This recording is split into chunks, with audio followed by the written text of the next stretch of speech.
From the Takoma Park Silver Spring campus of Montgomery College, Montgomery College Television presents Game 2 of our NJCAA basketball doubleheader, with the Montgomery College Raptors welcoming the Panthers from Baltimore City Community College. Hello again, everybody. I'm Michael Brown, and once again, it's my pleasure to welcome in my partner, Marcus Rosano, for the nightcap of our doubleheader. All set for Game 2, partner? Hey, we saw Game 1. Now we're really ready for Game 2, and this should be a good one. We are going to see in our nightcap today some of the best players in all of Maryland JUCO going head-to-head. Now, for Montgomery College, Marcus, they have been led all season long by Jabria Smith, Kiana Daly, and Latasha Gross. And these three players are all at the very top of the Maryland JUCO stat chart in a ton of categories. And listen, if there was fantasy NJCAA women's basketball, I want these three players. I mean, Jabria Smith is averaging 19 points a game. She's pulling down 7 rebounds. She's handing out 4.5 assists, and she's averaging 3.3 steals. Kiana Daly's averaging 16 points. She pulls down 8 rebounds. She shoots the 3. And now we have Latasha Gross, who's averaging 10 points and 10 rebounds. That's a heck of a stats team right there. That sure is. But I'll tell you what, Montgomery College is going to need more than just their big three to take down Baltimore City tonight. This is a deep team, a very tall team, and they have players that match up very well statistically with MC's big three. You know, they really do, and Baltimore City is #1 in Maryland JUCO. They're 17-6. They've won 7 out of the last 8, and it seems that we used to talk about MC being the dominant women's basketball program in Maryland JUCO, but the Panthers have something to say about that, and there's 2 players right now. Michelle Wright is averaging 20 points and 10 rebounds, and she's leading the Maryland JUCO in steals at 4.1, and then her partner is Amia Howard, who's averaging 13 points and 8 rebounds. Now, sure, BCCC is taller. They're deeper than MC, but this is still Montgomery College, and that is still a very talented Raptors team. So, 2 of the best in Maryland JUCO going head-to-head tonight. Let me tell you, folks, be ready. This is going to be a very intense game, a very high-energy game. Stick with us. We'll be right back with the starting lineups and the opening tip. You're watching Montgomery College basketball on MC TV.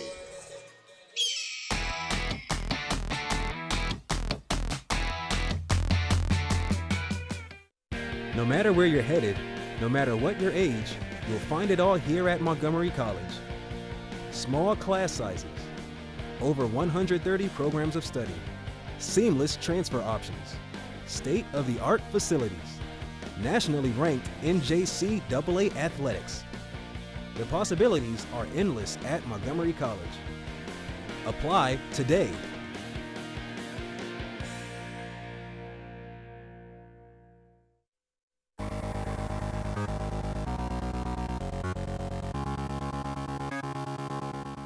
Some birds of prey specialize in fish, so they would eat almost all fish in their diet. And some of those raptors have special pads on their feet where they actually have hooked barbs that allow them to have a much better grip when they're diving and grabbing for those fish. And then they have additional adaptations that allow their feet and toes to orient in such a way that they can carry the fish head first while they're flying back to where they're going to feed on the fish to minimize the wind resistance.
Welcome back to the Takoma Park Silver Spring campus of Montgomery College. Michael Brown alongside Marcus Rosano, where the Raptors are just about ready to take the court against Baltimore City in Game 2 of our doubleheader. Let's meet the starters for both teams.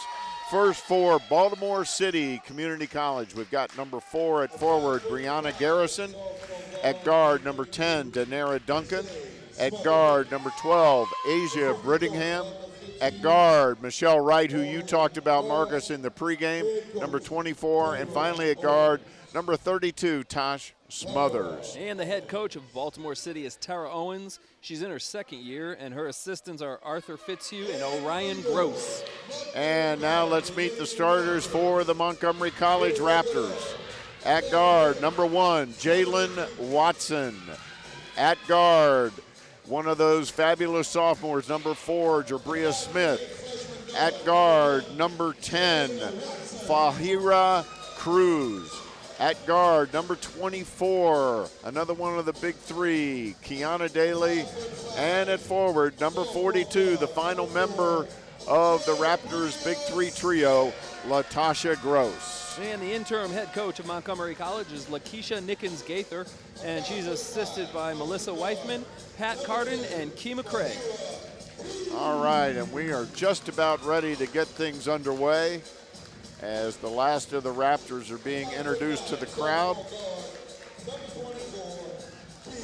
And one thing you're going to notice right off the bat when you look at Lakeisha Nickens-Gaither, the head coach for the Raptors, is that she is wearing a neck brace. She had some neck surgery just a couple of weeks ago. She was involved in an unfortunate accident in December. A drunk driver hit her car on the highway, and she suffered a neck injury and had some corrective surgery done a couple of weeks ago. So we wish her a speedy recovery. She's going to be wearing that neck brace for a couple of more weeks, she told me. So they are out there. There's the Panthers. The Panthers are in the red with the white and black accents. And the Raptors, of course, are in the Raptor purple and gray. Jumping center is number 42, Latasha Gross, and number 4, Brianna Garrison for Baltimore City. And MC gets the tap. There is Jabria Smith. We're going to say her name a lot. I guarantee you that, folks. Interesting. Looks like the Panthers are coming out in a 1-2-2 zone. Very interesting.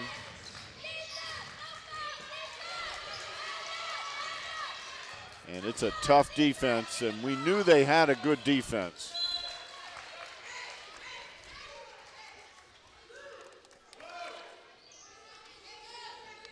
They only allow 53.7 points a game. That is, for Maryland JUCO, with generally the speed of the game, that is really something. And that's a 24-second violation right off the bat. That's your defense right off the top.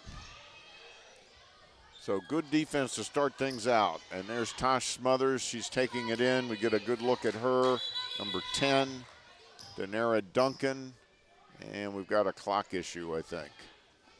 Yeah, they're going to reset the shot clock. 35-second shot clock. Two of the best teams in Maryland JUCO. And with that 1-2-2, MC doesn't have a real post presence, so they're going to have to try to penetrate that zone. There's a steal. Watson gets it to. And there's Kiana Daly with that sweet stroke of Kiana Daly. That's her shot. She can score from just about anywhere on the floor. And off the feed from her buddy, Jabria Smith. And the maturation of these two players over the last year has really been something to see. Good defense by Kiana. Avoided the foul and stopped the drive. Yeah, cut that baseline off and just stood straight up. So game number 2 of our doubleheader just underway.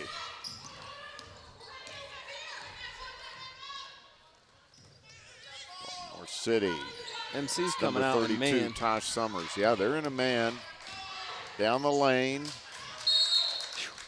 And that goes over to Montgomery College as Latasha Gross stood her ground.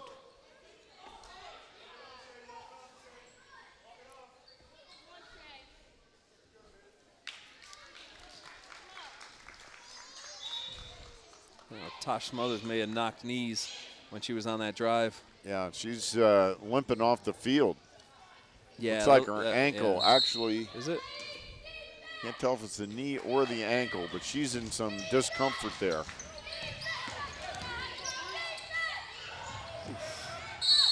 And now Baltimore City showing some pressure. Yeah, and you got the young freshman Jalen Watson trying to go all the way across court against that press. Probably not a good idea. It is the ankle. I saw her grab the ankle over there, so she probably turned it. There's a long three by Daly off the front of the rim, no good. Rebound to Baltimore City. Oh, and Kiana didn't follow her shot. Number 12, Asia Brittingham with the rebound. They get it inside, and that's where we're going to see a lot of number 24, Michelle Wright, tonight. Yeah, she's bodying up underneath, knowing that she's got a big height advantage on Latasha Gross. And a big size advantage. There's the Jabria Smith knifing down the lane. That's the perfect Jabria Smith highlight. She excels at that. She can spot up and shoot the three or the mid-range jumper, but she loves to drive the lane, and she's absolutely fearless. Her body control is excellent for how fast she actually moves down the court. And I'll tell you, for her size, she is tough.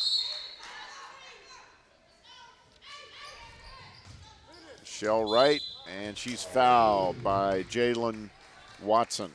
That's the first on Watson. Jalen Watson has been a real addition to this team this year, a freshman out of Bowie High School. And here's Michelle Wright. Almost 20 points a game, almost 11 rebounds, leads Maryland JUCO in steals. And I'll tell you what, she's good size. She can really clear some space down low. It's an interesting stat to have basically your post player, and even though she might be playing a lot of guard, but she's averaging 10 rebounds a game, but she's also #1 in steals.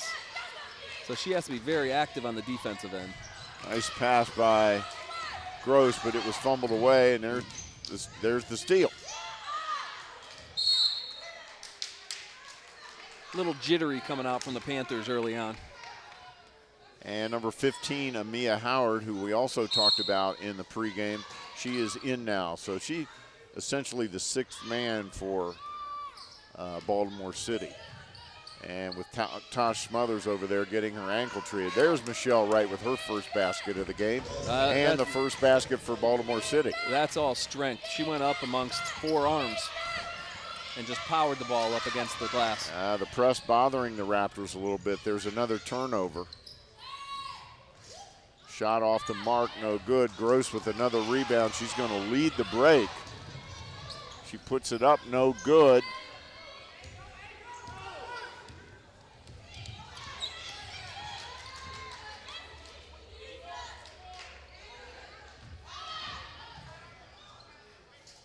Shot no good, battle for the rebound. Latasha Gross with another rebound, and she was pushed and traveled.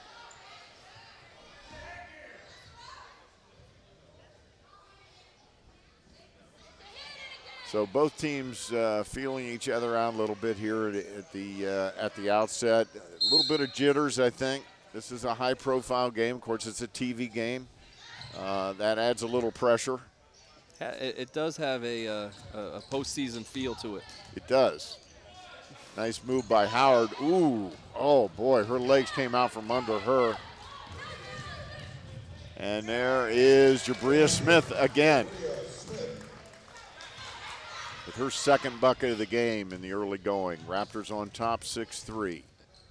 From the early look, she's definitely the fastest player on the court. And that's not a surprise. It's a rare game when she isn't. Danara Duncan with a unusual 3. She's only shooting 27%, averaging 7 a game. Nice save there by Latasha Gross. Pass from Smith led her a little too much, but Gross saved it. There's Watson for three, off no good. And a rebound. Kind of a wild throw, but it's recovered by Brianna Garrison. Nice pass from Michelle Wright to number 10, Danara Duncan. So Baltimore City with their first lead, and there's a timeout as Lakeisha Nickens-Gaither doesn't want this thing getting out of control. She's calling a timeout, 30-second timeout. Duncan already with 5 points for Baltimore City. Very frenetic pace, no real identity, no half court. Panthers look to want to press the issue, and they're going to have to get the ball in Jabria Smith's hands a little bit farther down the court if they're going to beat that press effectively. Yeah, she's the best ball handler for the Raptors, as well as their floor leader. Steadying influence. So there we see Jabria.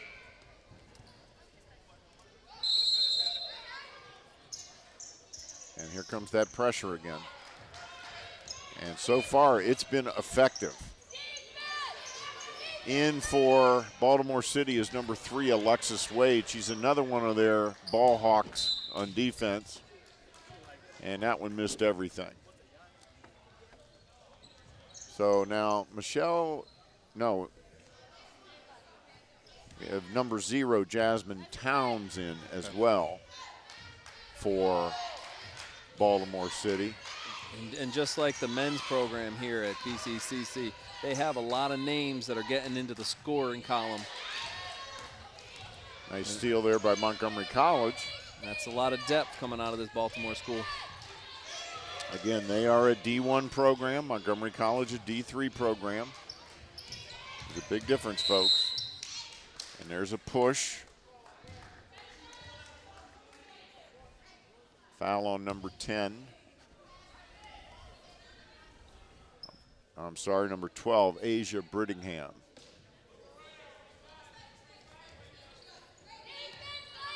So the Raptors running the half-court offense here. We haven't seen much of that today. That's right. 14:40 to go in the first half. There's her shot is a little bit off there, Kiana Daly. But that's her shot to take, and she will take it without hesitation. They want her taking that shot. And like as not, it's going to fall. Cruz goes up with it. Nice move. Nice rebound by Latasha Gross and a putback. That's impressive. I mean, she's slight of build, and she's going in there with the big bodies, but she's got long arms. It looks like she has some quick hops so that she can reach up and grab the ball out of the sky. Very good athlete, and let me tell you, the improvement in this player from last year to this year is night and day.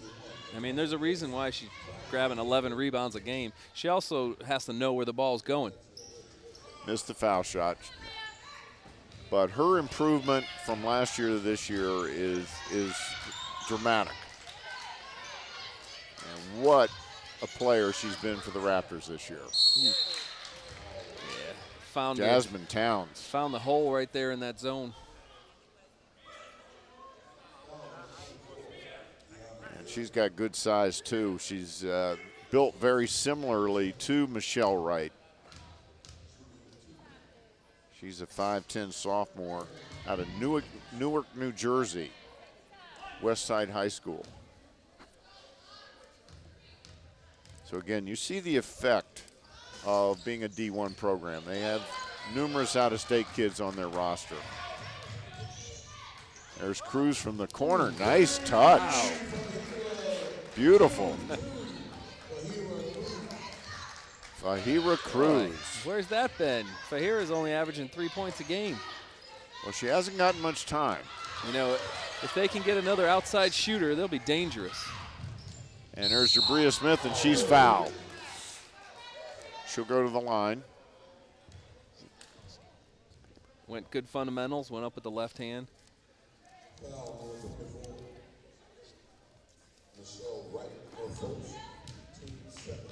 Knew she was going to get hacked. Nice camera work by Mr. Corey. And I don't know if we can get a shot of it, but one thing with Jabria, she wears hip pads under her uniform trunks, and as the game goes on, you'll see why. She spends a lot of time on the floor. That's smart, you know, and she's thin too. Yeah, she's slight of build, and that's a hard floor, especially when you're going that fast. But she is one tough kid. And her signature move is basically launching herself in traffic. 11-9 Raptors. And there's a travel by Michelle right at the top of the key. You see that called a lot in Maryland JUCO. That quick first step. Good crowd here tonight, and they are expecting a good ball game. They're going to get it. There's a steal. Towns comes up with it. And number 11, Kai Wyatt, is in now for Baltimore City. There's a steal by Jabria Smith, and look at her. She's ahead of everybody, and it goes. Jabria Smith with another steal. Impressive opening first 7 minutes for Jabria Smith.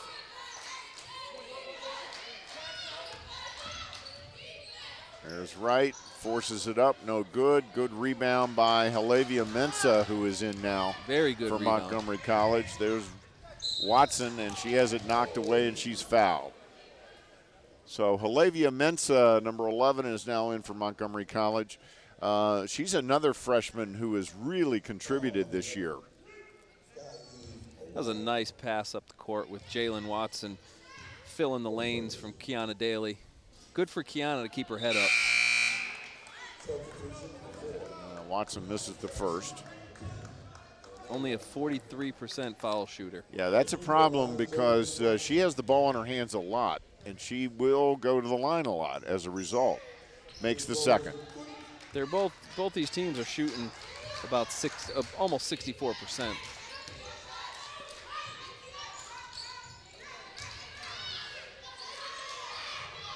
Moving the ball around. MC still in that zone. A nice baseline move there by number 3, Alexis Wade. That was a strong move. And Jabria Smith loses the ball, and that's a turnover. With this press, you're going to see some turnovers. Tosh Smothers has not returned for Baltimore City. Kiana Daly's really the only other true ball handler, and she's not even a true ball handler. She's a shooting guard. She will run the offense at times, and she will lead the break at times. But, no, the true ball handler is Jabria Smith. And that is someone they absolutely cannot let get into foul trouble. Not that she's close at this point, but just a point of information. Here's number 15, Amia Howard takes it inbounds. And nice rebound by Mensah. Yeah, that's 2 strong rebounds for Mensah. Good pressure, but they broke it nicely. There's a nice floater in the lane, but it won't fall for Kiana Daly. Nice look. Way to get a shot off. Little teardrop shot there, but it just hit the back of the rim and didn't drop. Here's Howard. Nice, strong move. Good rebound again by Latasha Gross, who's doing yeoman's work under the boards. Daly from way outside. I've seen her make them. I've seen her make them from there. I know she has the green light, Michael, but I mean the green light in the gym. We've got a little highlight package we're going to show you at halftime, and there's a shot of her making one from that distance in the package. Wow.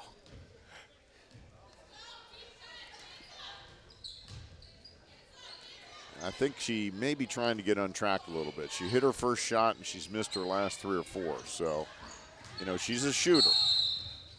And there's a foul. And that's not a foul that Brianna, or I'm sorry, number 15, Amia Howard wanted to pick up. That's the kind of foul that drives a coach crazy.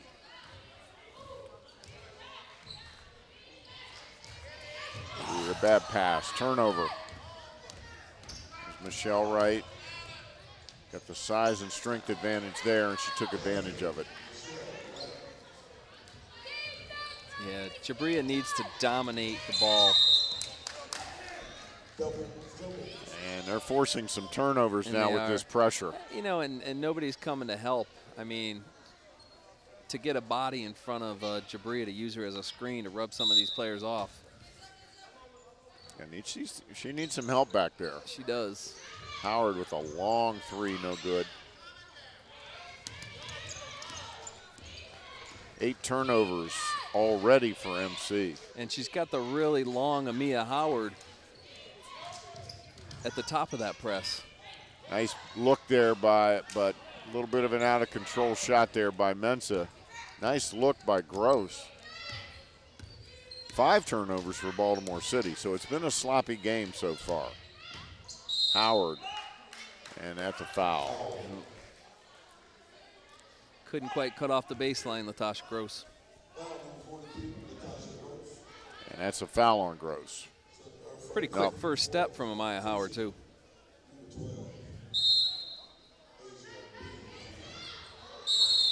And there's a foul on Mensah. As number 10, Danara Duncan. That's a couple of times MC fell asleep on the inbounds.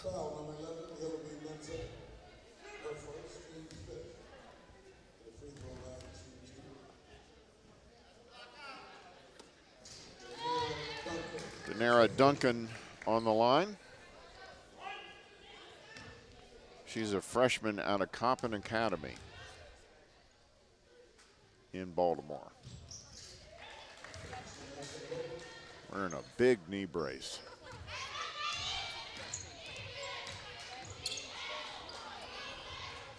Break the pressure nicely that time. But I'm impressed with this Baltimore City defense. They are definitely committed to it. And there's a travel. And they have 2 long players in Amaya and number 4, Brianna Garrison, out on top as the ball hawks. Usually see sort of your short, you know, your ball hawk type player to get down on the dribble, and they're in the passing lanes. That's difficult. And that makes it tough. Brianna Garrison is 5'10", and Amia Howard is 5'11", and they both have long arms. Good look, good rebound. Great position by Gross. Fundamentally sound position there. Watson from the corner, no good. MC has gotten a little bit cold here, and Baltimore City has taken the lead as a result, and they pick up another one. Number 12, Asia Brittingham. Wow. And another turnover for MC. 17-14 Baltimore City with 8:47 to go in a half. 10 turnovers for MC. And they are way ahead of schedule on that. I'm wondering if Coach Owens saw something in the scouting report.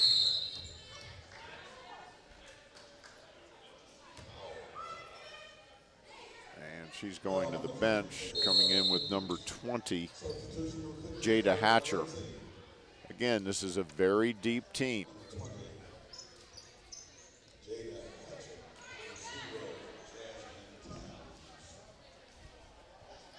And Jasmine Towns also comes back in for Baltimore City.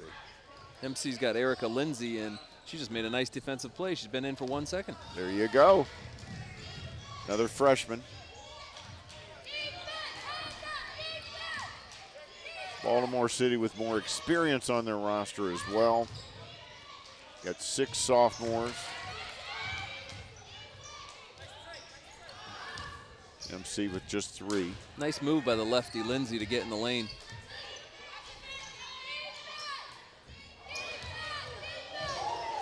Nice move, puts it up, no good. Battle for the rebound. Don't.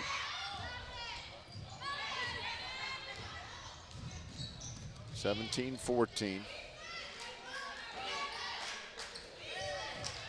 Big defensive possession for the Raptors right now. Yeah, they need a stop here. And they don't get it. As Brittingham scores. And that ups the lead to 5. And Lakeisha Nickens-Gaither has seen enough. She's going to call a timeout. So we've got a timeout with 7:37 to go in the first half. And Baltimore City on a nice little run. They're on a 6-0 run here to take the lead. Fast-moving first half. Yeah, there haven't been many fouls. Neither team in the 1-and-1 at this point.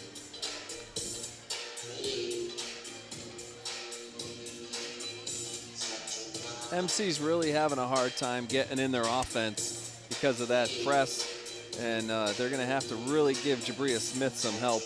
Yeah, they've got to figure something out there because that is causing trouble. Somebody's got to come to the ball because they keep trying to go over the top of that press, which never works. Everybody knows that, especially with a team as athletic as Baltimore City Community College.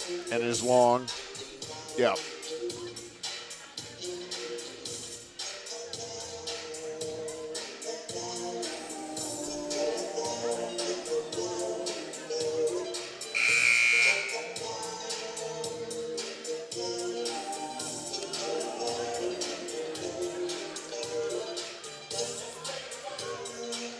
All right, Montgomery College back out. Getting a good look there at number 50, Erica Lindsay.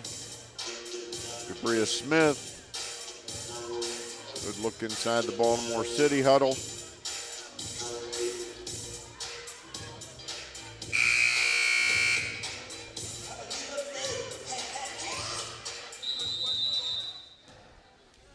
Cruz, Smith, Daly. Actually, this is a Watson and Lindsay. I think that was 1-3-1, three-quarter court. I'm wondering if it's a 1-3-1 that they're running full court. Now they're running a 1-2-2, which actually they've been in quite a bit. And again, almost a steal.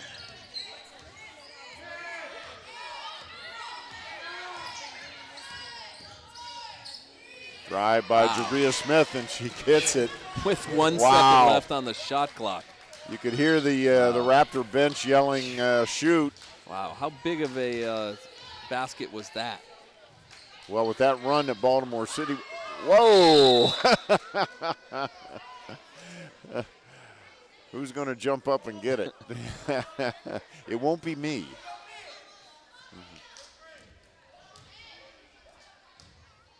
I mean, that ball is stuck. Yeah, but back to Jabria driving down the lane with 1 second left. I mean, it was a 19-14 game, and you let the Panthers run the shot clock out on you. That's some momentum right there. Oh, yeah. And Jabria Smith just stole it back. Oh, their inbounds play is tough.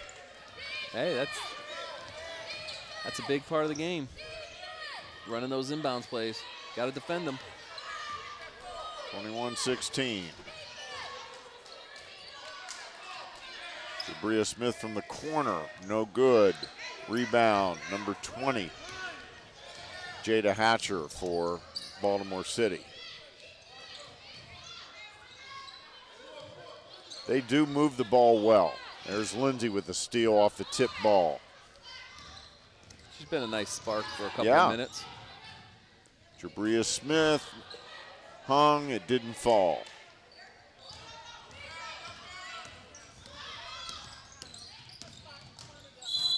And that's kicked. Too bad because she had great position for the steal. It was just the ball inadvertently hit her foot. And Baltimore City just substituted 4 players. You know, and I was just thinking as Jabria Smith has kind of had her hands on her knees. I mean, she must be playing every single minute. you don't see her come out much. I've been to a number of games this year, covered a number of games for MCTV, and she is rarely out of the game unless she's in foul trouble or unless the game is way out of control. She's pretty tireless. And again, she's doing the bulk of the ball handling. She's breaking the press. So she's working very hard out there. And of course, her motor is set to high at all times. And a turnover. So 5:37, and MC has got to watch it here.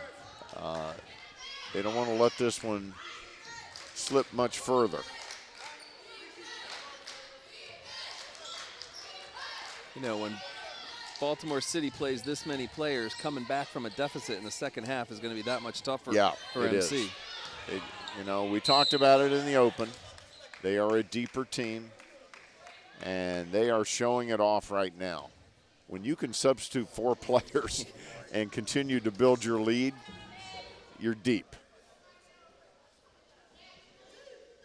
And Michelle Wright has been very quiet up to this point. But you have other players like Asia Brittingham at the line right now. She's had a nice game. She's had a good game. So they're getting a lot of contributions. You know, I'm thinking if Asia Brittingham never takes another three-pointer in her college career, she will finish her career as a 100% three-point shooter. And you can't get better than that, actually. No. She looks good at the line, too. Nice and calm, nice stroke. She's responsible for this 7-0 run and there's a steal by Brittingham. You know, Jabria didn't have any help coming to the ball, and she got trapped. So 7 straight points for Brittingham, and that is going to be a technical on Montgomery College as they lost their composure there just a bit after that steal. And foul. And that's why they got teed up.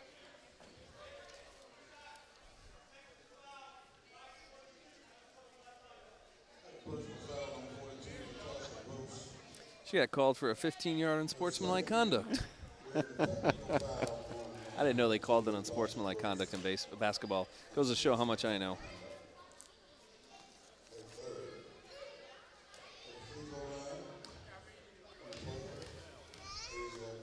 Speaking of unsportsmanlike conduct, Sunday is a big game between Patriots and the Seahawks.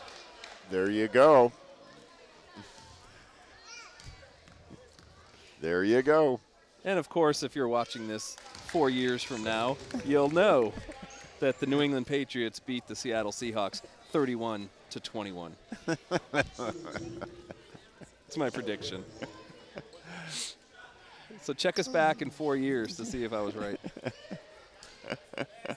I could never take that one back. No, it's recorded for posterity. Yes, it is. So 5:06 to go in the first half. And Baltimore City ups their lead now to 24-16 as Asia Brittingham is responsible for this 9-2 run that Baltimore City is on. She's got all 9 of them. Danielle McKenzie in now for Montgomery College. She misses the jumper.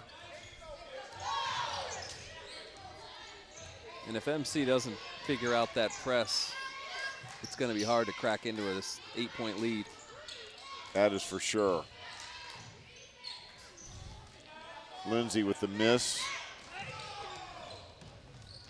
You know, they're all over the defensive boards as well. The Panthers are. And the Raptors shooting percentage, we don't have it at this point, but it's low. They are 7 for 22 from the field. There's a pass ahead to Kiana Daly, and she misses. How do you miss that one, huh? Lack of concentration. And wow. Well, that's tough. Yeah, that's tough. We won't see that again. No. Jabria Smith with a beautiful move. Up and over and to the side. Wow.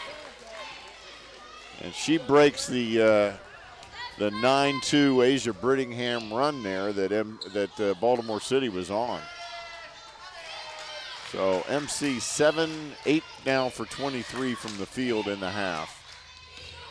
And that's not going to win a whole lot of games. You know, it's great ball movement, and they find the hole in the zone, but they got to pack that zone a little harder. You have to make this team shoot over your head because Baltimore City's getting too many point-blank looks. Yeah, they're getting too many really easy gotta shots. Pack it down. And there's a turnover, and the Raptors, I think, are a little frustrated at the moment and how things are going. And it'll stay down at the Baltimore City end.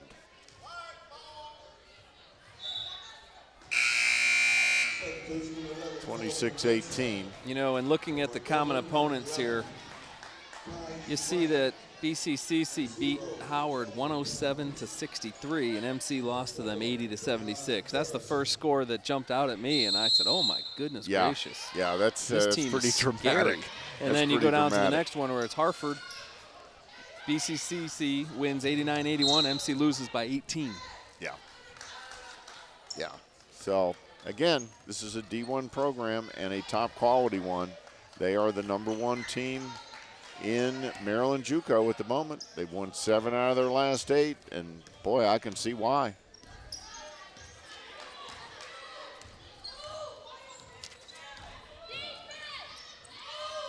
And the defense is what is very, very impressive.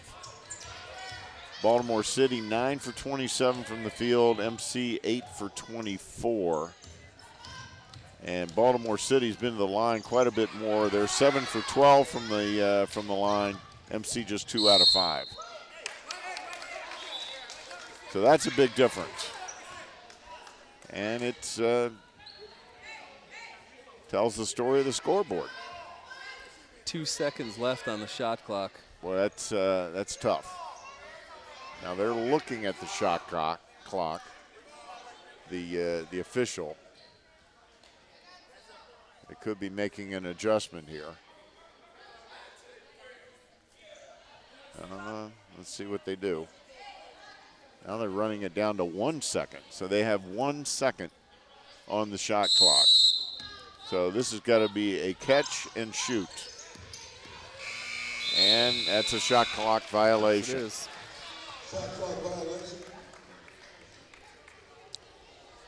2:30 to go in the half. Well, the Raptors need to keep this below double digits going into halftime. That is for sure. Turnover's a big part of the story in this first half. 14 for MC to 7 for BCCC.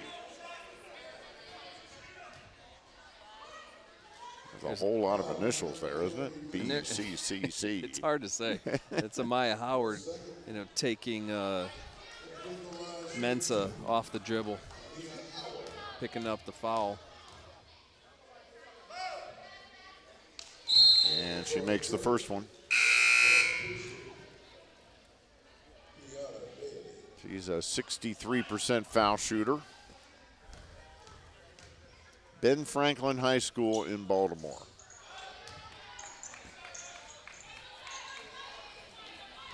(28-18). MC needs a bucket.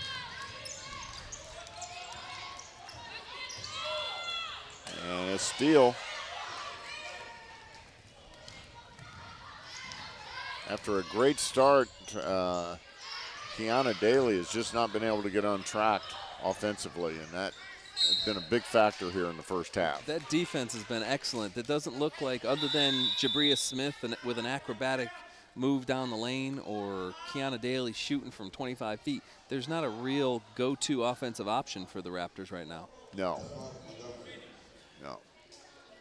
So timeout on the floor, minute 58 to go in the half. In the past, they had some pretty impressive post players that would always bail you out if you weren't hitting from outside, but that's not what we've seen here. No, they're a little bit short in the post. and a little bit thin in the post, and right now it's telling the tale. We get a good look into the MC huddle, and there's Coach Tara Owens of Baltimore City. She's also the athletic director up there at Baltimore City. And she's only in her second year, but she's no rookie on the coaching circuit. And she was the head coach for 3 seasons at Elizabeth City State, 58-31 record, which is pretty impressive.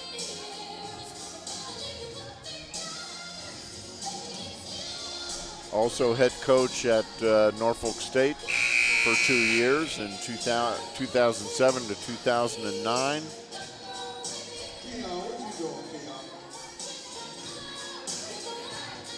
Last year, in her first year, they won 21 games, and they won the Maryland JUCO Championship.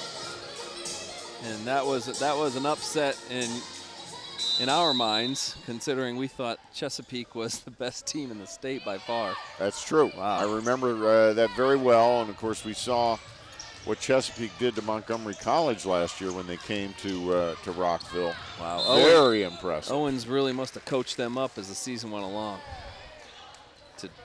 to win that championship. So when you think about it, they won the Maryland JUCO Championship. Their men's team won the Maryland JUCO Championship last year. So big year for Baltimore City in the Maryland JUCO. And Owens was also Division II head coach at Cheney in Pennsylvania. And she played her college ball at Virginia State. If I'm not mistaken, that's the same college that Big Ben Wallace went to. I believe you are right. And there's a foul. Things getting a little out of hand here for Montgomery College. We're not finding any answers on either end of the court right now. Kiana Daly with the foul. That's her second. And she just had bad position. And number 11, Kai Wyatt, took advantage of it, and she'll go to the line. Got to move those feet quicker. And here comes Steph Pantos in for Montgomery College, replacing Danielle McKenzie. Well, you've got a tough job tonight keeping up with all the substitutions in this game. Yeah, there's been a lot, particularly for Baltimore City. And it looks to me like they go about 9 deep on their roster. There's a block shot there by Michelle Wright. She's not very tall, but she's got long arms. And great athletic instinct there. She came out of nowhere to block that shot. Jabria Smith in the lane, no good. And the Raptors have gone a long time without a bucket.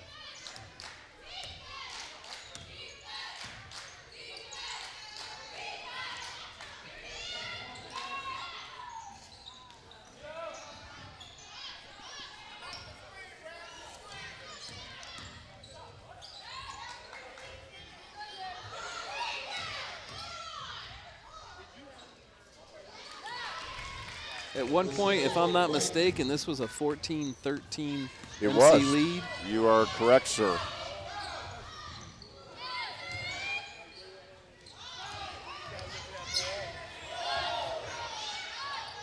Bria Smith for 2. Boy, Now they gave her a 3. They gave her a 3. that toe might have been on the line, but they needed that. And they needed that right at the end of the half. So our score at the end of the first half, Baltimore City 33, Montgomery College 21. And Marcus and I will be right back with a recap of the first half. But first, President Obama has been making news in recent weeks with his plan for making a community college education even more accessible. Right, Marcus? Yeah, definitely. This is big news, obviously, at the community college level. And producer-director Francine Wyran and I went out and talked to Dr. Darian Pollard, president of Montgomery College, about this tuition proposal. And we have a piece for MC today, and we'll notice a very familiar voice in this piece. So let's check this out.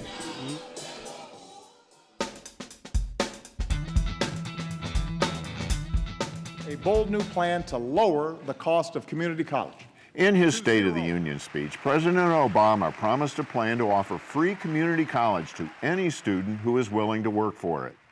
According to Montgomery College President Dr. Darian Pollard, the program, currently called America's College Promise, is a game changer for education. That compulsory education is no longer just a high school degree. It is indeed a community college education. Secondly, and probably more importantly, it recognizes that community college is the pathway to middle skill jobs, which helps build the middle class. Under America's College Promise, federal and state governments would share the cost of tuition for students who attend community college at least half-time, maintain a 2.5 GPA or better, and make steady progress toward completing their program. In turn, the colleges would be expected to offer programs that fully transfer to four-year schools or occupational training programs to meet workforce demands. Like many community colleges, Montgomery College is already doing this. It has hundreds of programs in place and continues to develop new partnerships with other institutions and local business. If we're going to thrive as a county, what we have to do are several things. The most important in that is to provide a pathway to good paying jobs that will stay in the county. The college is tightly coupled with our business community and has the ability to do that. And more importantly, this particular program recognizes that college education is something that some people have a difficulty affording. This program will allow us to provide that access to many people in our community who may not consider college. For MC Today, I'm Michael Brown.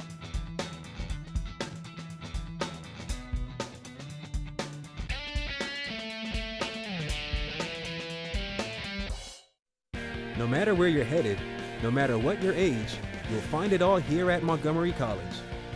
Small class sizes, over 130 programs of study, seamless transfer options, state-of-the-art facilities, nationally ranked NJCAA athletics.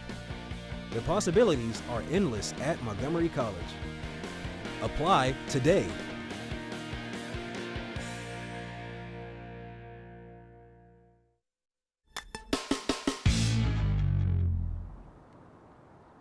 We're in the Cell Culture Lab, and with me is Dr. Collins Jones, and you are the Biotechnology Coordinator for Montgomery College. Well, Dr. Jones, thanks for taking a couple minutes with us today for Campus Conversations.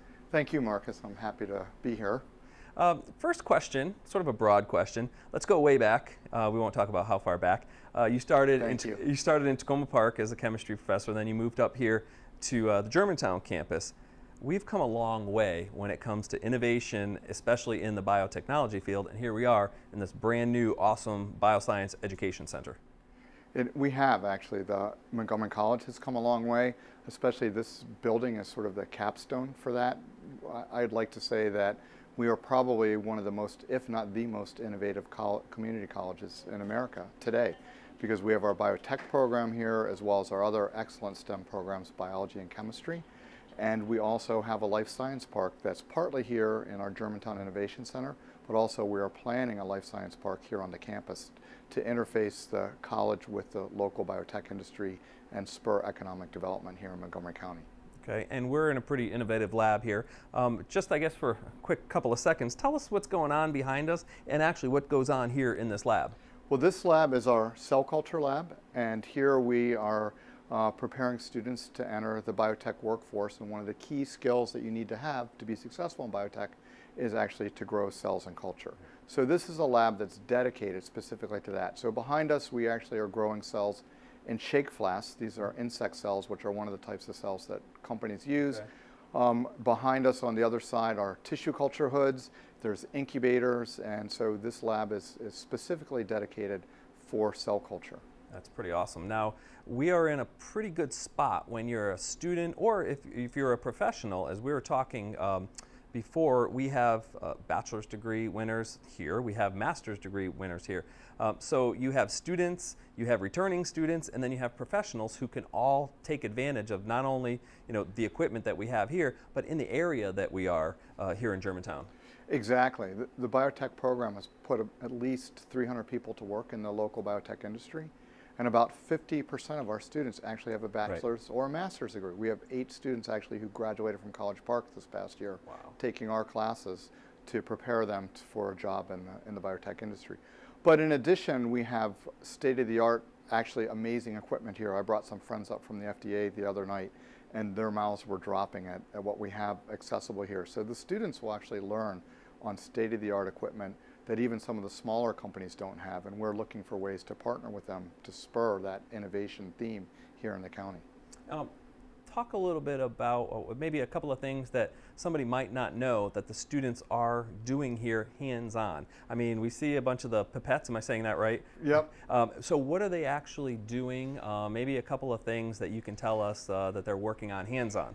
Hands-on, right now we have an immunology class, and actually for this week and the past couple of weeks, they've actually been purifying an antibody. And so this is again another thing that's common in the local biotech industry.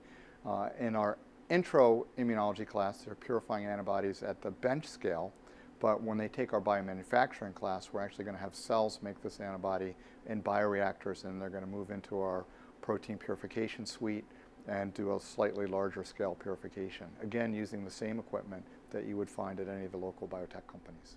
Wow, and we have a little less than 2 minutes left, so I guess we'll send you off with this. What are 5 things that somebody should know about this building and about the biotechnology program here at Montgomery College? I think this building is a state-of-the-art STEM building. I don't think there's any place that can match this, at least at the moment, in the state of Maryland in terms of the equipment and the faculty and just the facility itself. As to the biotech program, the things that I'd like people to know about the program are, 1, we do prepare people for entry-level jobs in the local biotech industry. We work closely with the industry to do that. I have about 20 openings right now that I'm trying to find people for. We are a transfer program. We transfer to George Washington, to Stevenson, to Hood, hopefully to UMBC in the near future, so there are places for our students to go. If students do get a job and they want to continue their 4-year degree, the biotech company will pay their tuition for that through a master's degree. So they can leave with essentially little or no student debt. Again, a number of our students already have a 4-year degree or a master's degree. And lastly, we have scholarship money available to help students take classes with us. Well, that's a fantastic sell. I learned a lot in the 5 minutes that we've had here today in the Bioscience Education Center. So Dr. Jones, thanks for giving us some time today. One word to describe Montgomery College: awesome. Interesting. Fun. Awesome. Perfect. Inspirational. Spectacular. Family. Nice. Diverse. Excellent. Surprising. Perfect. Opportunity. Fun. Great. Exhausting. Inspiring. Flexible. Excellent. Awesome. Awesome. Awesome.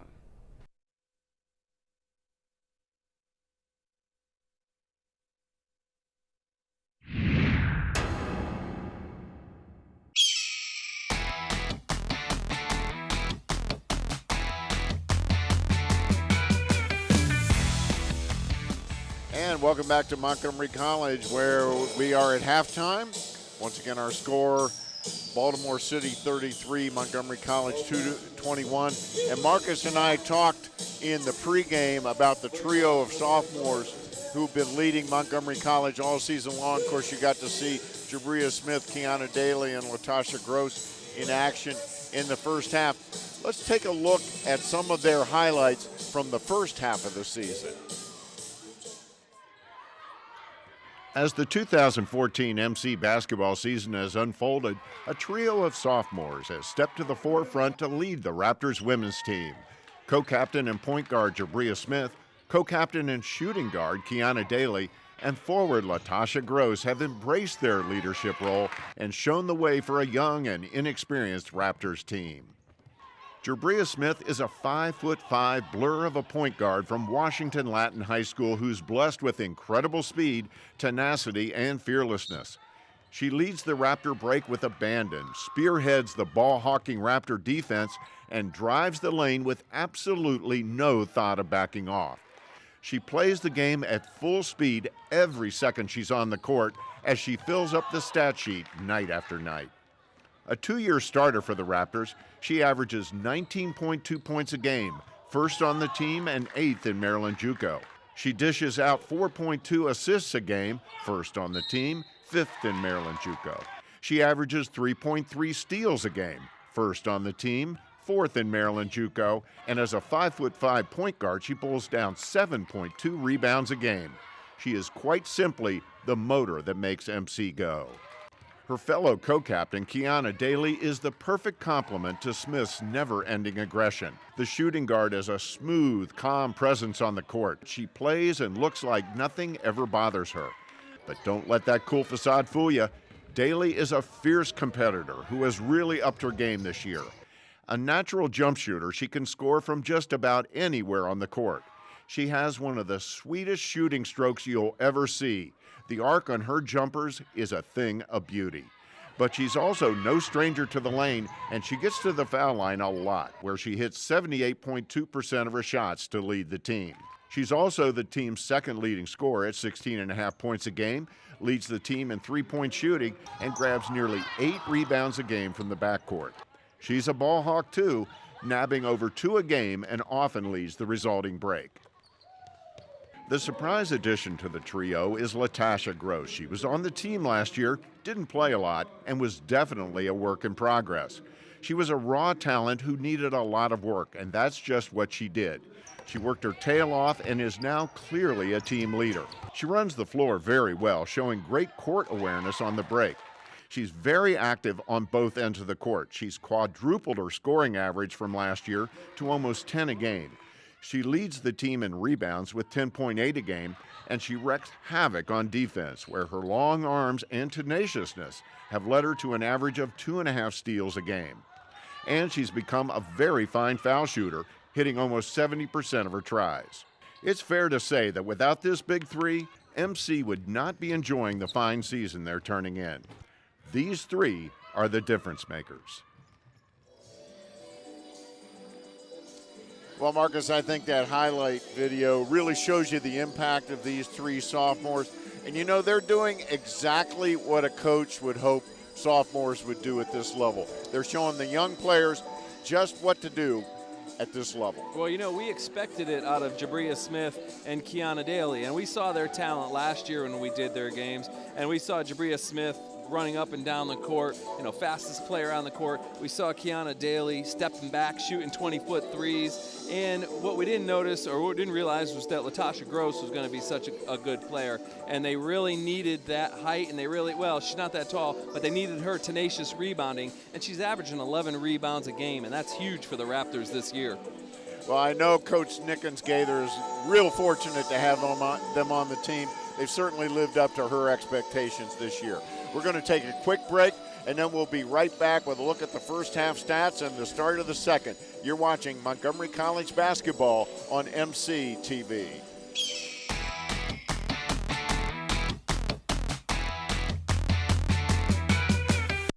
No matter where you're headed, no matter what your age, you'll find it all here at Montgomery College. Small class sizes, flexible scheduling, over 130 programs of study, award-winning faculty, nationally ranked NJCAA athletics. The possibilities are endless at Montgomery College. Apply today.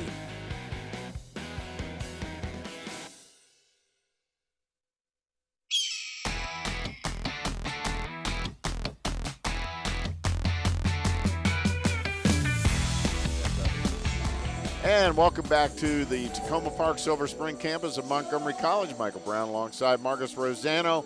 We are just about ready to get the second half underway.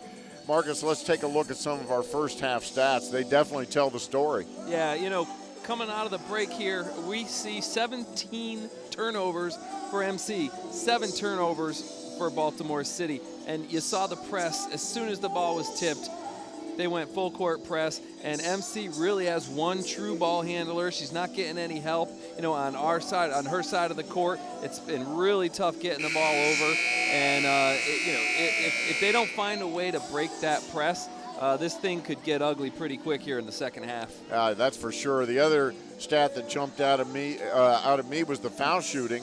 Baltimore City 10 out of 16 from the line. Montgomery College only 2 for 5. So that's an 8-point swing right there. And then fouls, personal fouls. MC picked up 11 in the first half to just 5 for Baltimore City. Yeah, well, the Panthers have found a way. When they went half court and when you had an opportunity to go in the half court, the Panthers found a way to penetrate that zone, and that allows for the Raptors to do nothing but foul and put them at the foul line. So we're underway, and Montgomery College needs a couple of hoops real quick here. Baltimore City ended the first half on a big run. It was 14-13 Montgomery College, and before we knew it, Baltimore City had a double-digit lead. So it looks like MC is coming out in man-to-man. They played zone most of the first half, and there's a double dribble to get things going. So Montgomery College changing up the look here a little bit with a man-to-man. We'll see what other kinds of adjustments they have made, and we'll see if Baltimore City maintains that press. And it's good to see them come out in man-to-man because they're really going to have to press the issue here. And Michelle Wright picks up a foul for Baltimore City to get things started.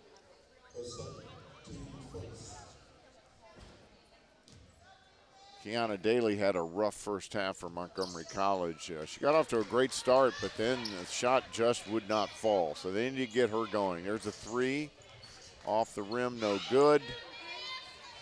And an outlet pass to Baltimore City, and they pick up an easy basket there. Danara Duncan. I didn't think Danara Duncan had any chance of putting that down. And again, Zabria Smith double team, no help. And they have got to get her some help, as you said, Marcus. It's basically 2-on-1, and then when she gets even close to the half-court line, it's 3-on-1. These are good defenders. She's not going to break the press with her dribble every single time down the court. No, that's especially too much against pressure. 3 players. No, it's just too much to ask for. And these are good defenders, as the stats show. They allow just 53.7 points a game, which is really something. Shot off the back of the iron, rebound MC. Ahead to Cruz. She misses the shot, but Latasha Gross is there to clean it up. Good hustle down the court by Latasha Gross, trailing that play.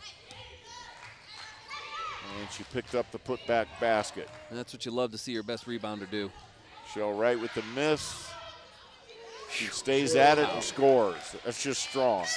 Really strong, really active, long arms, and you take it away from Latasha Gross, you're going up there. Nice pass from Gross, but it gets knocked away. And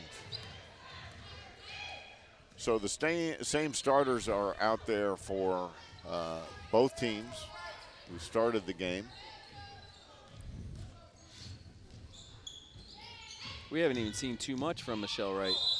No, she's really been quiet. Asia Brittingham has been the big offensive star for although Michelle Wright has a quiet 13. Right. Asia Brittingham with 9. Mia Howard just 2 points, but 7 rebounds. Lindsay puts it up, no good. MC's really rushing their shots when they do get the ball in the paint. It's kind of what that pressure does to you. It makes you do everything way too fast. And they've gone back to the zone, and they break it easily. Wow. Danara Duncan with 2 beautiful moves to open up the second half.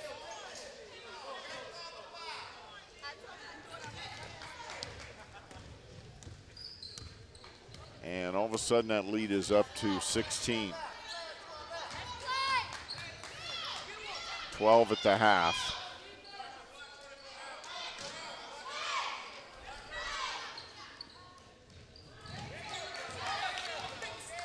Erica Lindsay leading the break. Takes it all the way. Forced it up there. Yeah, she did. She had Latasha Gross open in the corner. Ooh, that looked dangerous. And she went down awkwardly on that bad knee. Looked to me like she may have twisted it. Ooh, I don't even know if I want to watch this. Yeah, this is, ooh, her foot just kind of stuck.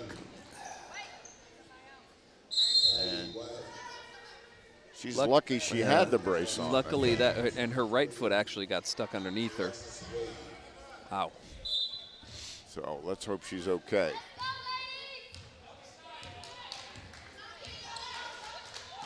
So number 11, Kai Wyatt, comes in for her. She played a good amount of minutes in the first half. They've really neutralized Jabria Smith as well. They have. She's had flashes, but not really getting any looks in the in the half court. No.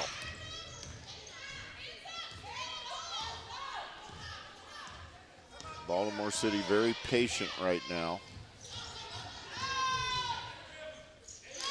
And number 15, Amia Howard. Nice baseline move. And that press is just eating them up. I got to give it to this one to Jabria because she waited for the trap to come. As soon as you identify the two players coming, Kiana Daly was waiting in the middle of the court.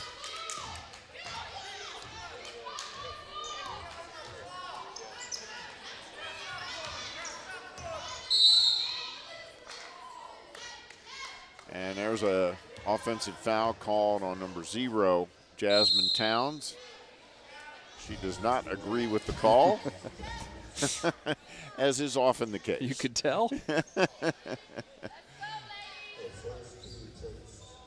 And it was the moving screen and the elbow. Yeah, it was.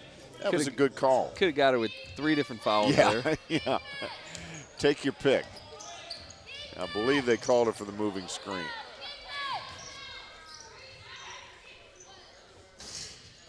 Erica Lindsay's not shy. No, she's not. She hasn't hit one yet either since her first shot in the first half.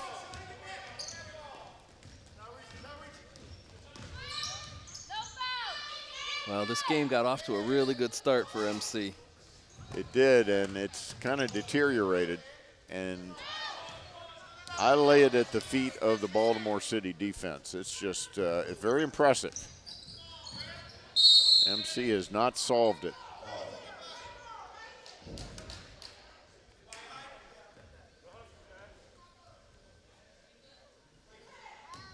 And this will be quite the learning experience here for Montgomery College, playing a D1 school like this, who is at the top of their game. They've won 7 out of their last 8. They're number 1 in Baltimore City. And anytime in Maryland JUCO. And anytime you can come to MC and take care of the Raptors, that's a big win. In Maryland JUCO. Raptors are normally very tough at home, and consistently year after year, big winning margin at home. And Lindsay's fouled. Erica Lindsay is a freshman out of Churchill High School. General Studies major. And Halavia Mensah checks in for the Raptors for Latasha Gross. Haven't heard much out of Jalen Watson tonight either. There's Kiana Daly with a 3.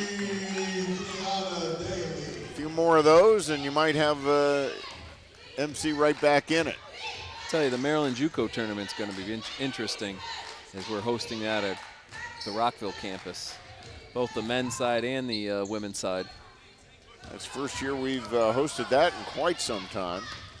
Bria Smith with the drive, and she's fouled. And from the looks of it, this could be the team to beat on the women's side. Boy, I haven't seen a better one in Maryland JUCO this year. I've seen some good teams, but this is the best women's team I've seen in Maryland JUCO, and certainly the deepest women's team I've seen in Maryland JUCO. They had a little trouble with Hagerstown. The Panthers did. And a technical foul. And it's on number 0. Yeah, you could see that one coming for about 5 minutes, actually. She wasn't happy with the foul call, and her happiness did not increase when she got called on another foul. So Kiana Daly, the best foul shooter on the Raptors team, will step to the line. She hits almost 80% of her foul shots.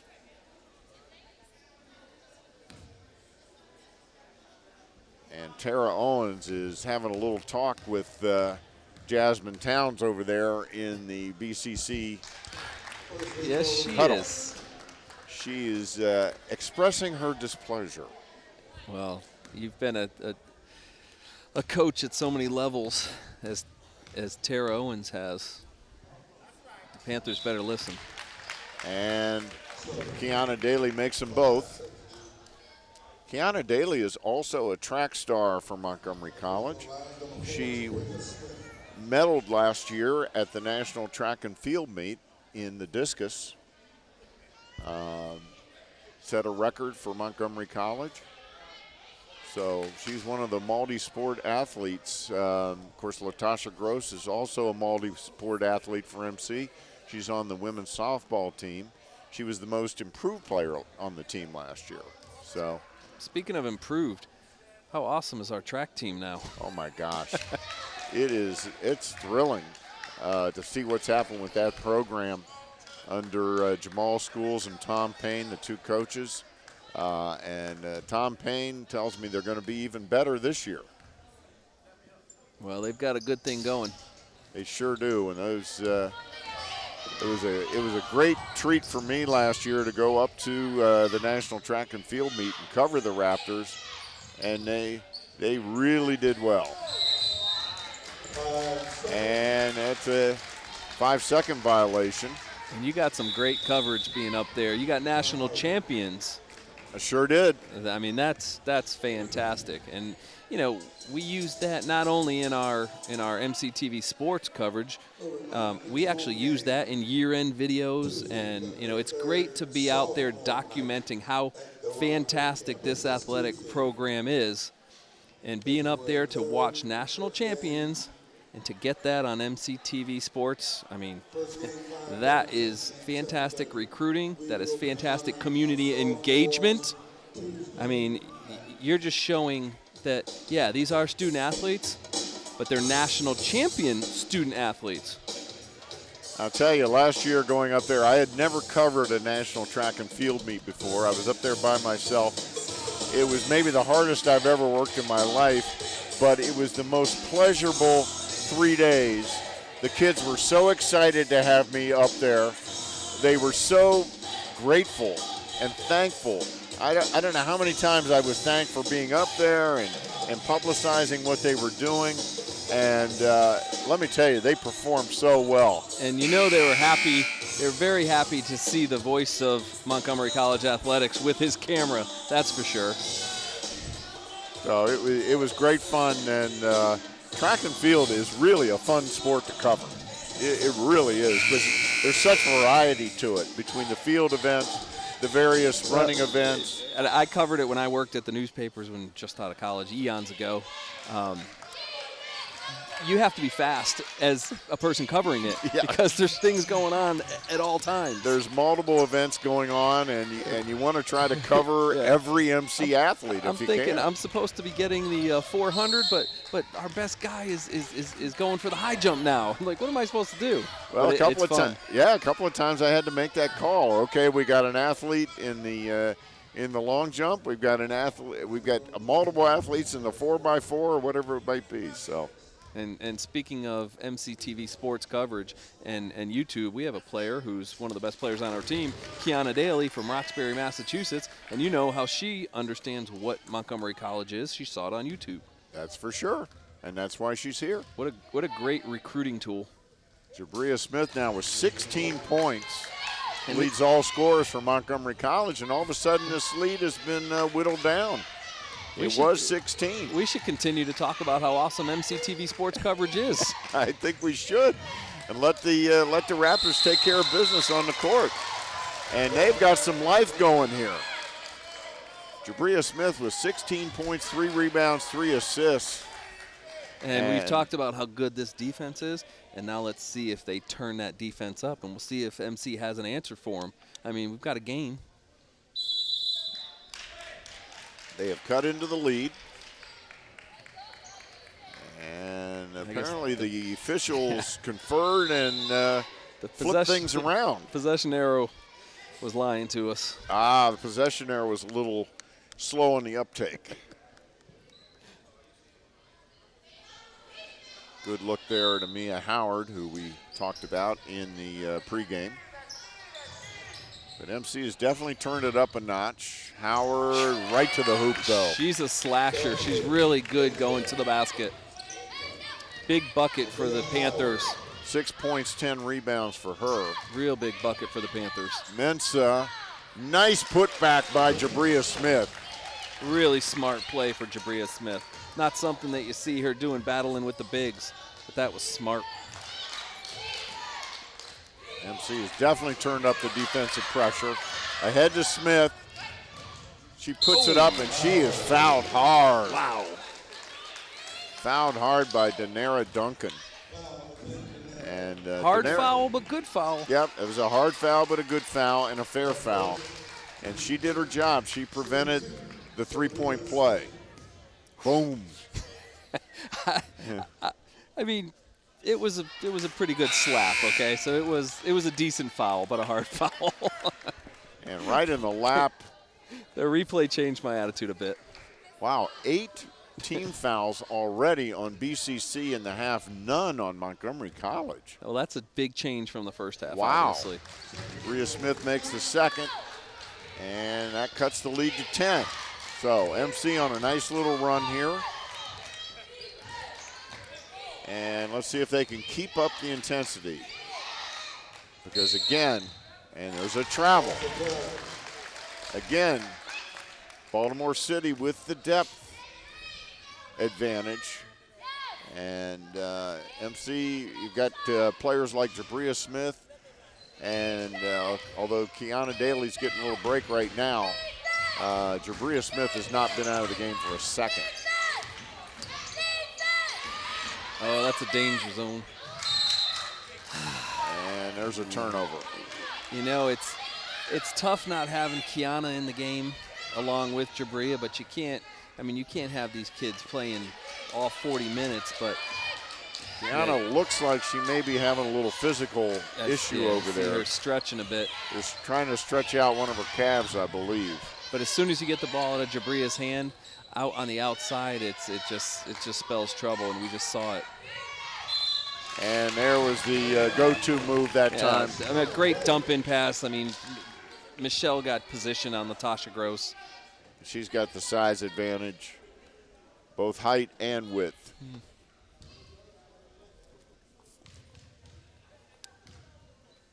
She had great position. And she completes the three-point play. So that stems the tide a little bit. Yeah, that was a big bucket and a big pass. As soon as she saw Latasha, as soon as the ball came in, and Latasha had nothing in between the basket but the offensive player, that's trouble. I'm going to check the foul situation for Montgomery College. Dangerous pass, but Watson gets it. Nice look to Mensah, but she traveled. Pass was a little behind her, and that's what caused the travel. You know, they broke the press with the long pass over the top, but the playmakers outside of Jabria, that's where they're running into trouble right now.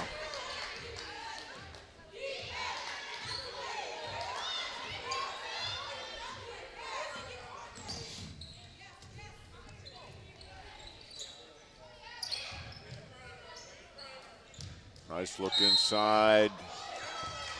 And there's that's an offensive, no, not an offensive foul. It's actually, I think she's counting the basket. Yeah, she did count the basket. Get another look at that. Yep. She got her on the elbow. Yep, she got her. It wasn't the body, it was the elbow. Yep.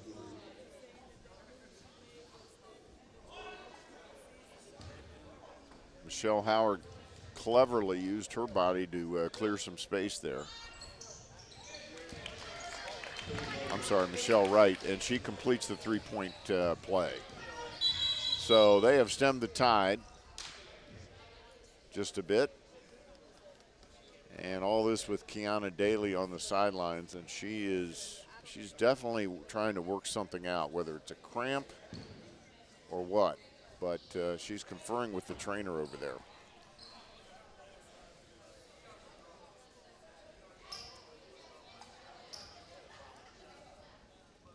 And not sure what the issue is here. The officials are conferring at center court.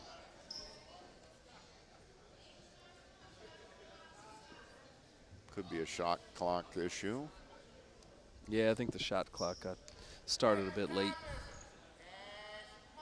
See Derek Carter, athletic director of Montgomery College, back there.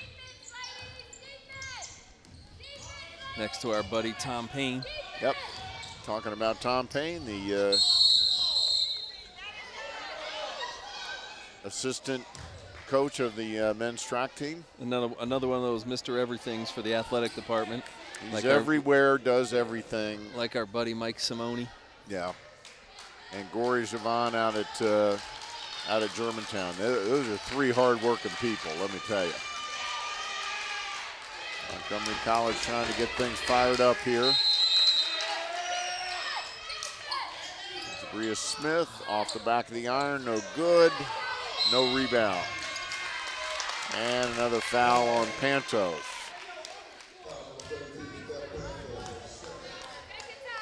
So she's in, and she quickly picks up her second, Steph Pantos from Gaithersburg High School.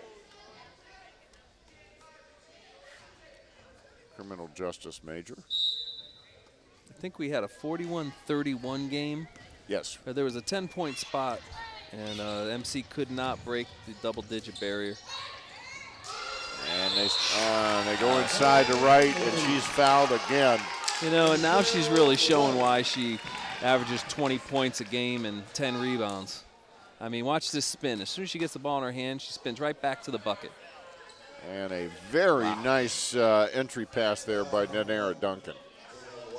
But when you've got somebody as strong as Michelle Wright down low. And great hands. Yeah. And she is just taking off here, 24 points, 6 rebounds for Michelle Wright. We just talked a couple of minutes ago about how she had a quiet 13 points. Well, she's got a pretty loud 24 now. Well, she's had 3 3-point plays in a row. Mensa, nothing. And still looking over at the sidelines, and Kiana Daly still working on something over there.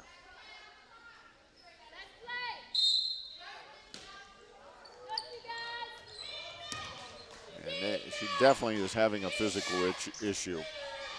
12 out of 40 for Montgomery College from the field. Wow. 12 out of 40. You're not going to win many games with that percentage. No. Outside of Jabria Smith with her 18 points, well, she's got 18 of the 33. That's a big part of the story. And right from way outside. That's just not fair if she hits that. And then she gets the rebound and gets it to Howard for an easy bucket. And that's the big two we talked about.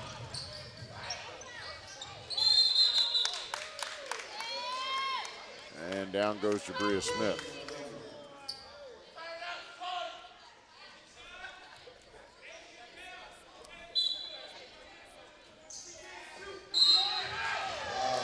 And right, Watson is fouled on the 3-point attempt. So that'll put her on the line with 10:23 to go in the game. And boy, we went from a 10-point lead to a 21-point lead in just a matter of minutes. Yeah, we had some hope there for a couple of minutes. But they can clamp the defense down, and quite frankly, MC doesn't have the offensive options. No. They have no answer for a good defense like the Panthers, and you can't put it all on Jabria Smith, especially when they run a full court press and they got 3 players, 3 players on her as soon as she gets near half court. Mia Wright, boy, look at her just break that press, the speed. She's got some good speed.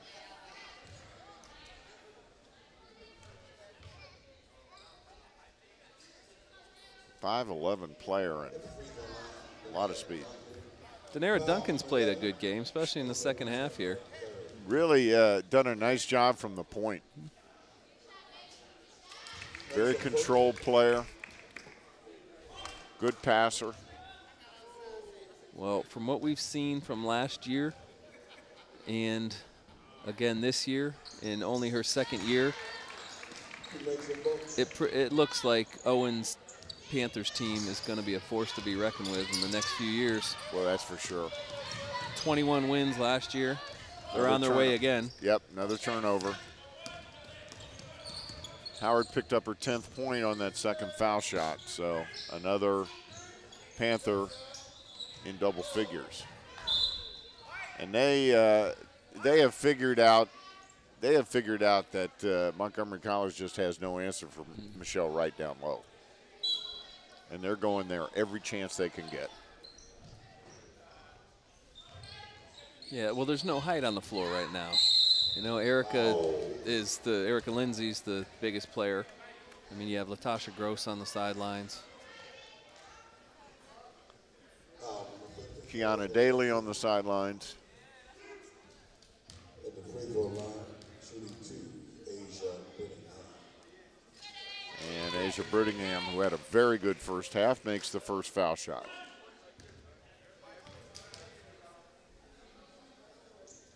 And the second. That's a pretty nice stroke. We talked about her shooting 100% from three-point line. Maybe she has taken more than one. And they continue with that press. And it has been devastating. And there's a travel. So another turnover for Montgomery College. That's been a big part of the story. That travel call is probably the most common call that we do. And I think when we do volleyball, you have, the double hit? Mm-hmm.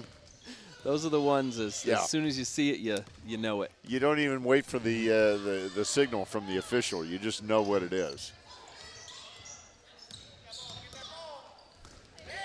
And there's a steal by Mensa. Look out, though. And, boy, Amir Wright just misdirected that shot.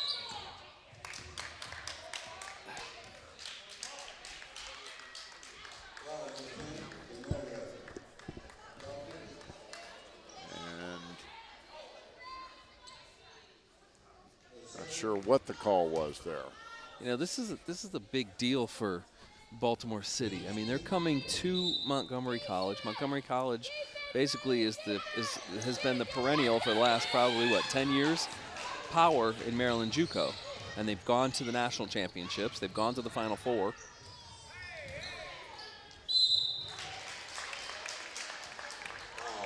And just a few years back, they won the districts. Went out towards Minnesota. Yep. And out to Minnesota. It's a bit of a changing of the guard the last couple of years.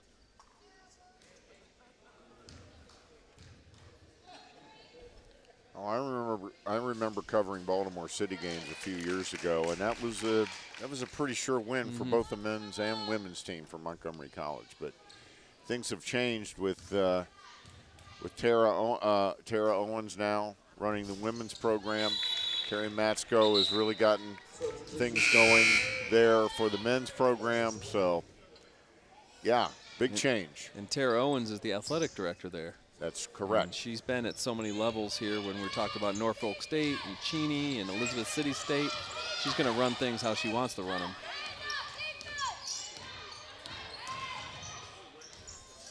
Erica Lindsay had an opening and just couldn't get it to fall.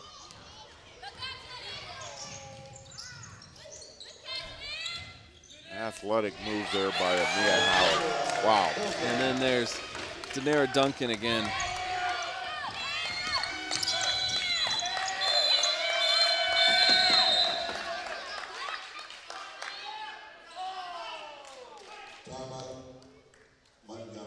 And Montgomery College calls a timeout, which prevented a turnover.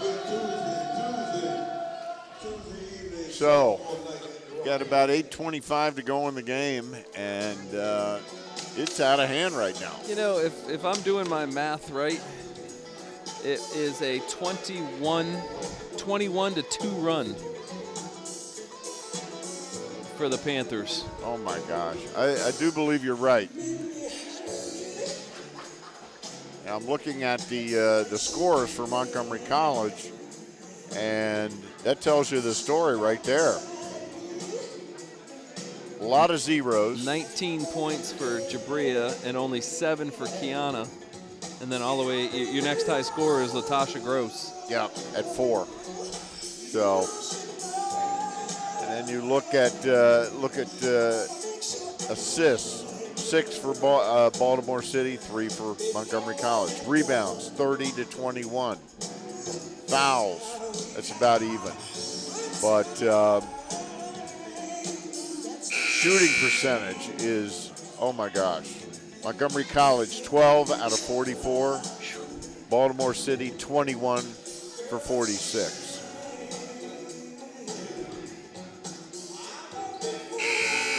Jabria Smith is, they're lucky they have her out there tonight. You know, Michael, I don't think you and I have done a doubleheader, a pair of games that have been this disheartening.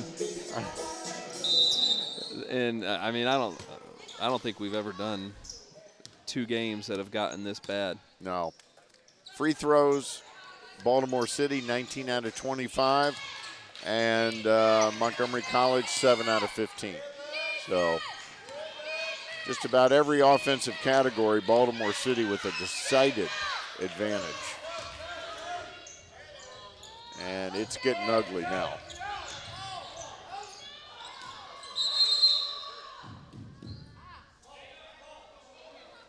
And Latasha Gross hit the deck hard. And she is in pain. I'm not sure what's going on. I hope that's not her ankle.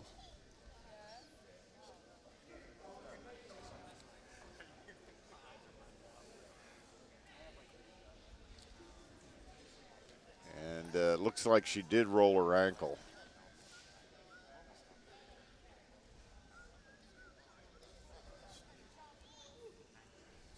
Get a look at Baltimore City's bench while Latasha Gross is still being looked at. And it is an ankle. You can see she doesn't want to put any weight on it. And she's hopping off, and it's her left ankle.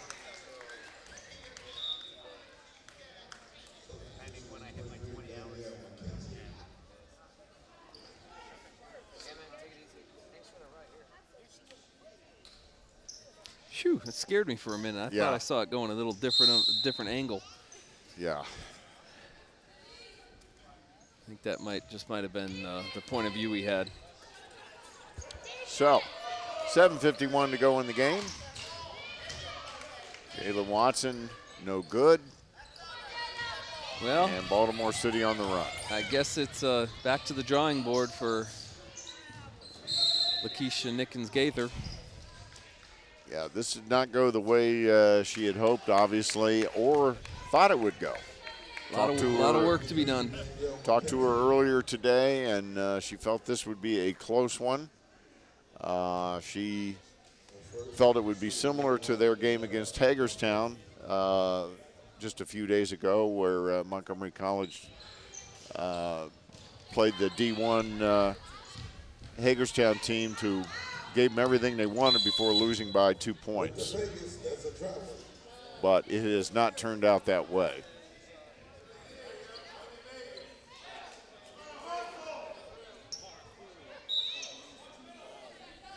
So 7.5 minutes to go, and Baltimore City with a big lead.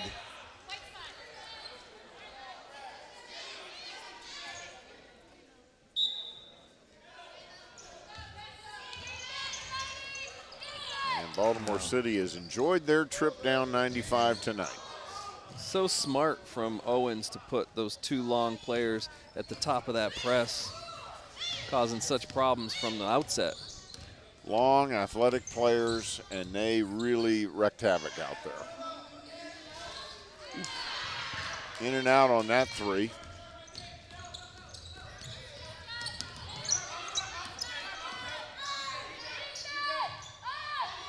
Mensa.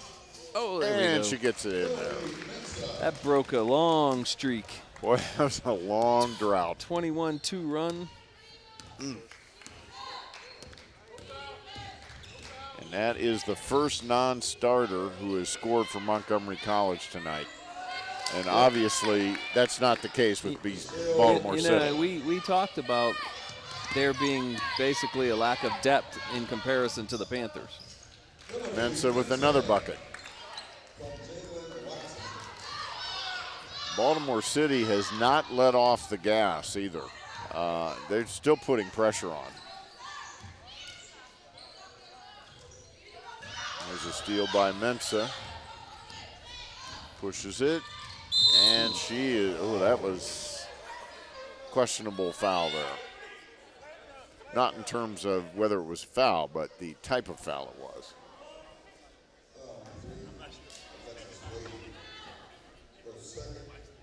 Yeah, that. Ooh, yeah, she put her leg up.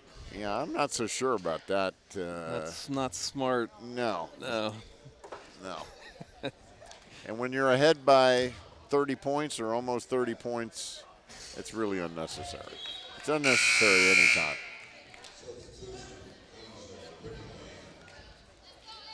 And here comes some more of those deep subs.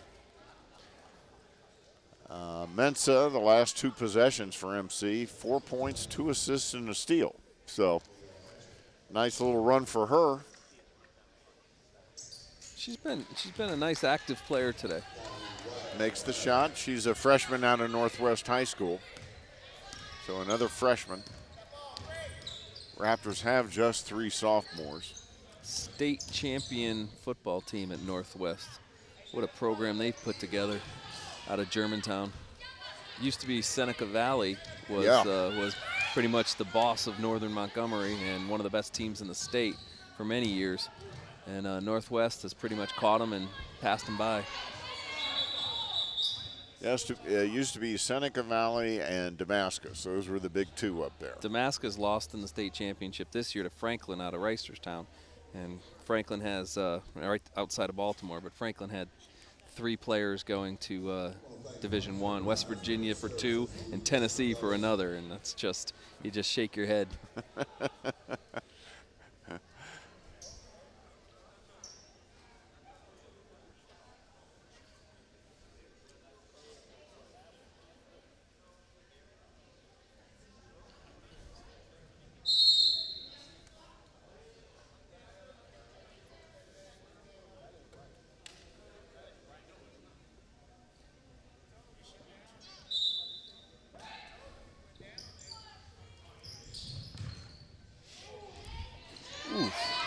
Wow.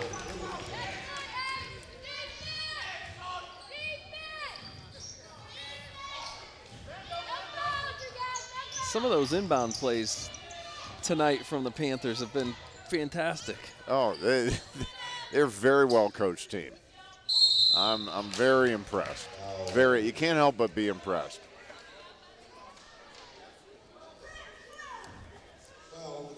They're deep, they're disciplined.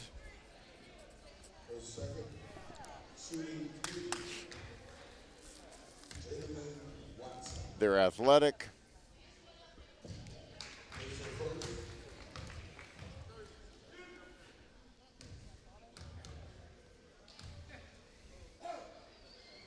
Watson with second. Jayla Watson out of Bowie High School. So there shouldn't be any problem for MC to qualify for the Maryland JUCO tournament, correct? No, they will qualify for the Maryland JUCO tournament.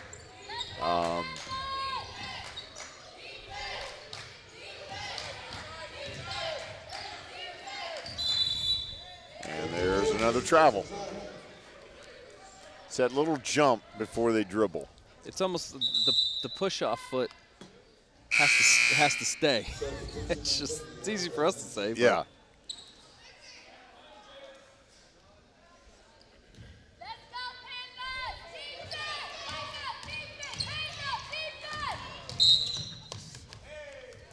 They are still pressuring the ball. It's just their style of play. It's not that they're rubbing it in. This is the way they play basketball. And they've got the numbers to do it. Yep. They got fresh reinforcements anytime they need them. Yeah, this is a whole different team. Yeah. On the court right now. Yeah, they've got a whole different team out there right now.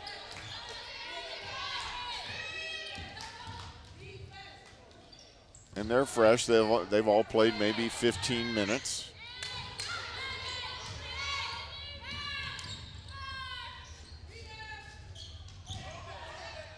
Pantos with the rebound. Get it ahead to Mensah. Kiana Daly has not come back into the game for Montgomery College, so whatever Jabria it was. Smith is done for the day. Yes, Jabria Smith is on the sidelines. And that's her first rest of the game. Played the entire game until they took her out just a minute or so ago.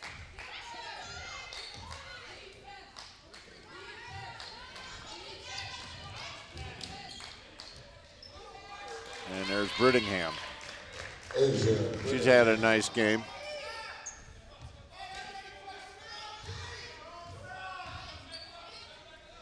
Long pass to Pantos. Up and in. Haven't seen many easy ones tonight. No, that's one of the few uncontested shots that Montgomery College has had. Well, unfortunately, the Raptors pretty much got exposed tonight. Their weaknesses were definitely exposed. Lack of ball handlers, obviously, outside of Jabria Smith. So you pretty much have one point guard. They don't have a post presence per se with Latasha Gross on the offensive end isn't as established as she is as a defensive rebounder. No, that's not really her game. No. Her game is to run the break, to pick up the loose ball, the offensive rebound for the putback. But in terms of running the low post out of a half-court offense, no, that's not really her game. And if you come into Montgomery College and you somehow neutralize Jabria and Kiana, or let one go off and neutralize the other, you're still ahead of the game. And we saw that tonight, where Jabria basically is the only scoring on the team. And you can't win that way. No. Not against the team with as deep and talented as this.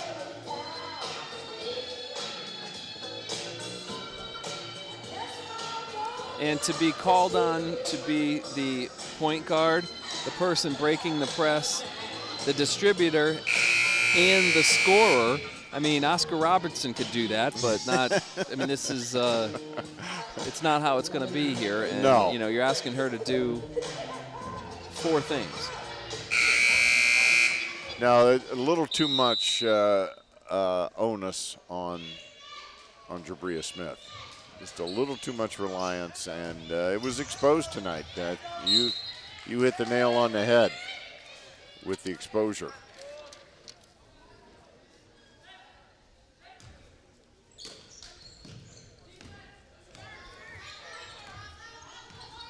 And, you know, putting so much pressure on Jabria Smith. With this kind of press, they just were not able to handle it.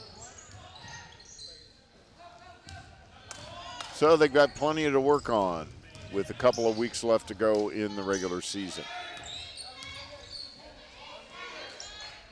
But you take what you learn from this one, you improve, and this will make them a better basketball team in the long run. And just looking at that, where you have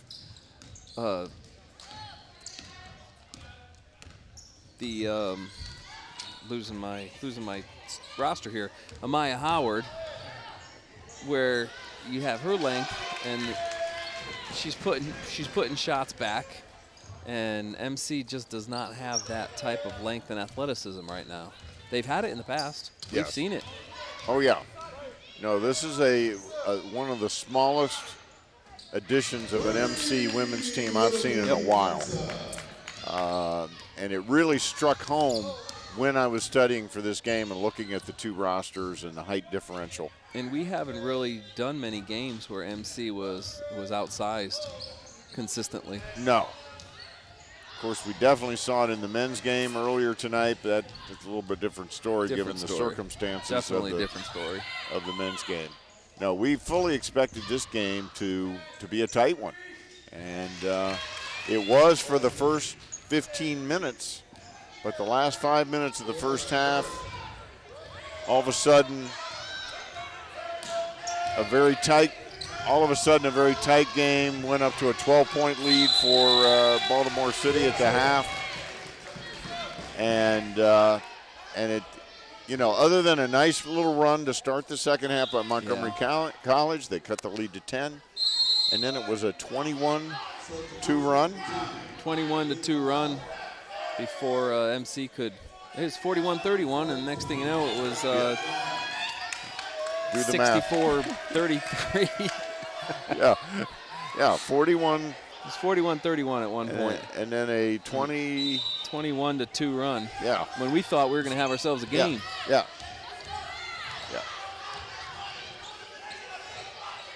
So it was 63-33. 1 minute to go in the ball game. And this one is going to go to Baltimore City. They will improve to 18-6 on the season. The Raptors will drop to 12-8.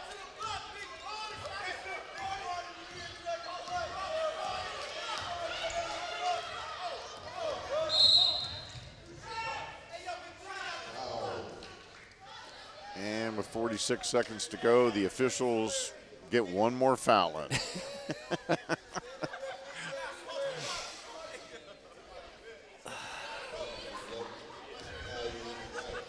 Yeah, it's a long ride back to Mount Airy.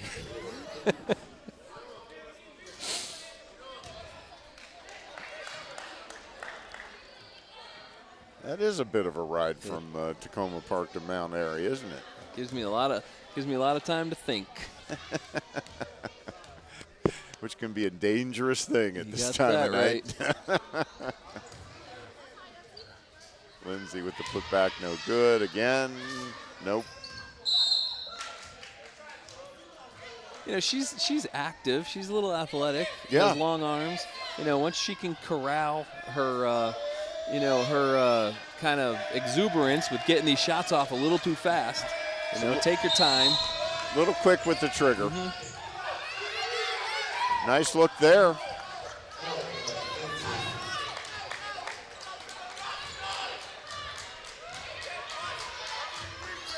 Well, I guess we can't have a do-over, can we? Not tonight. We covered a lot of basketball tonight, about 4.5 hours worth.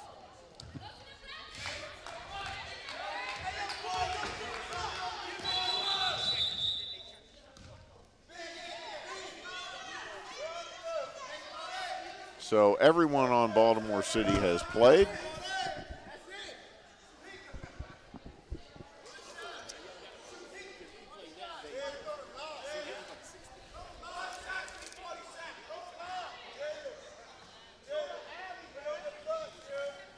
I think the crowd wants number 2, Amina Carter, to score a bucket here. Yeah, they cheered loudly when she came in. Amina Carter is number 2 for Baltimore City. She's 4'11", and so definitely the smallest player out there. She's a freshman out of Baltimore City High School. 5 seconds. So 16.2 seconds to go in the game. And this one belongs to Baltimore City. So they will hold on to their first place lead in Maryland JUCO.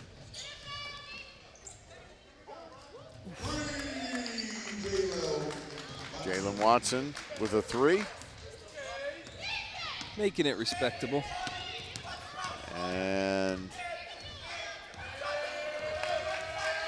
that is the end of the ball game. So our final score here in the second game of our doubleheader, the Baltimore City Panthers coming out on top 74-53. And Marcus, we're going to keep it right here for a quick wrap up.